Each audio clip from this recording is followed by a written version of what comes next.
We're so excited to be here in Madison at Steep and Brew's roasting facility. We've got our mugs here, so we're all prepared to drink our favorite coffee. I know, we've been learning so much about Steep and Brew coffee from the very best master roaster, Mark Ballering, and he joins us to tell us a little bit about the history of where you get your beans, how the coffee is made, and the entire process. It's just amazing.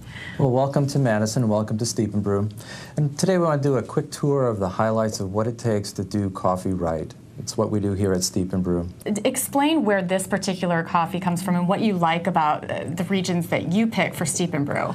Well, beyond the national boundaries, like Costa Rica in this case, there's sub-regions. In Costa Rica, there's about 9 different coffee growing regions. They generally are valleys. And we're actually able to pick a particular farm to buy the coffee from and a particular delivery. So all the coffee that comes in that we roast for the year will come from this individual lot of coffee. Is it important to you who you're buying the coffee from? Over the years, yes, it's important because that relationship, the potential that the coffee has is developed at the farm. Yeah, because it's so interesting. If you taste the seeds when you first get them, it doesn't taste like anything at all, and it's all in the roasting. Yeah, the roasting will, again, unlock that potential, but it's important at this step to identify what's the potential of this particular delivery from this particular farm in this particular harvest year. So now the next thing then is we move from selecting these great beans to then roasting them, and that's a whole huge process. But you said that there's a right way to taste this to make sure that it's up to your high standards. Yeah, there's a special tasting technique we use called cupping, and I think we'll heat up some water and get started on it. This is about tasting coffee naked. By that, I mean there's nothing between the coffee and our palates. So the next step after we've poured the water on the coffee grounds eventually is just clearing off the crust.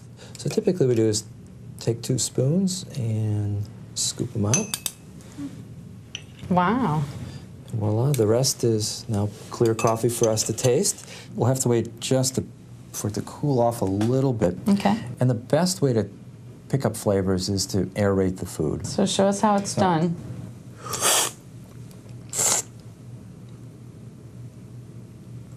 What do you think? This one could use a little more acidity, but it's got nice body, which is that back of the tongue piece, and sweetness. So it's a good, clean coffee. I would look for a little bit more acidity out of it for a Costa Rican coffee. Should we try it? Interesting. Okay, let's do this. Okay.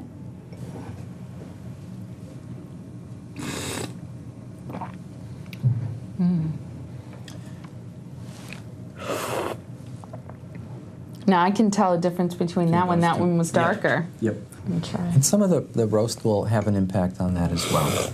So it's important that I control the roast on the samples. I think that one's more acidic than the one that I had. I think Absolutely. my first one was very smooth, and I couldn't taste a big difference. We've talked about how important the roasting process is, and part of the key to it is getting just the right temperature, right? Right. Remember when we first cupped those coffees, we identified which coffees had that flavor potential. Roasting is the key to unlock that potential. It's important to precisely roast it to that temperature each and every time. Once the coffee reaches that optimum temperature, the heat's turned off, the coffee is cooled quickly, and then brought into this tray with the revolving arm to cool it down to room temperature very rapidly. It's important to lock in those chemical changes that took place during roasting by getting the coffee back down to around 75 degrees as quickly as possible. Now we need to preserve it.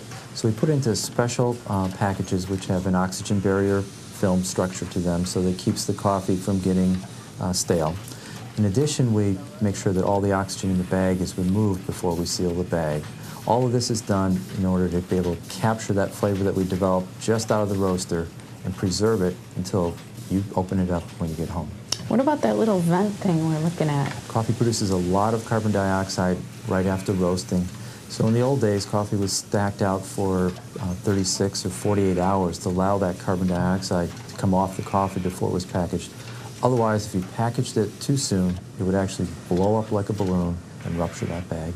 The last step in the process of coffee done right at Steep and Brew is to make sure that we get the coffee from our roasting facility off to the grocer's shelf as fast as possible. What we're able to do is provide coffee that's just a matter of a few days from roasting to being on the grocer's shelf. And freshness is what we strive to achieve, and it means having our own drivers and our own trucks. That's what we need to do. Yeah, a few days to a few months is a huge difference, Mark. And one of the things I'm really proud of is our people throughout the process of being diligent about making sure that each step that they're responsible for, they do well. And maybe a bit of a fanatic, I guess. I've been accused of that. But I really want to have a coffee only handled by Steep and Brew employees that have been trained by Steep and Brew to make sure that we do every step correct. Mark, this has been a fascinating trip. I feel like I've learned so much. About making coffee. I mean, who knew there was so much involved in this great cup of coffee that we have with us now and on the Morning Blend set? Absolutely. Thanks for having us. Well, it's always been a pleasure to have our coffee offered on the Morning Blend and to be able to share that with your viewers. It's a lot of work, but it's somewhat a labor of love, and with everybody that works here at Steep and Brew. It's an honor to be a guest in a lot of kitchens throughout the Midwest every morning, and be sometimes that first warm contact that people have when they get up is a cup of Steep and Brew. So we take our responsibility pretty seriously, but we also enjoy it and have fun. It's really neat.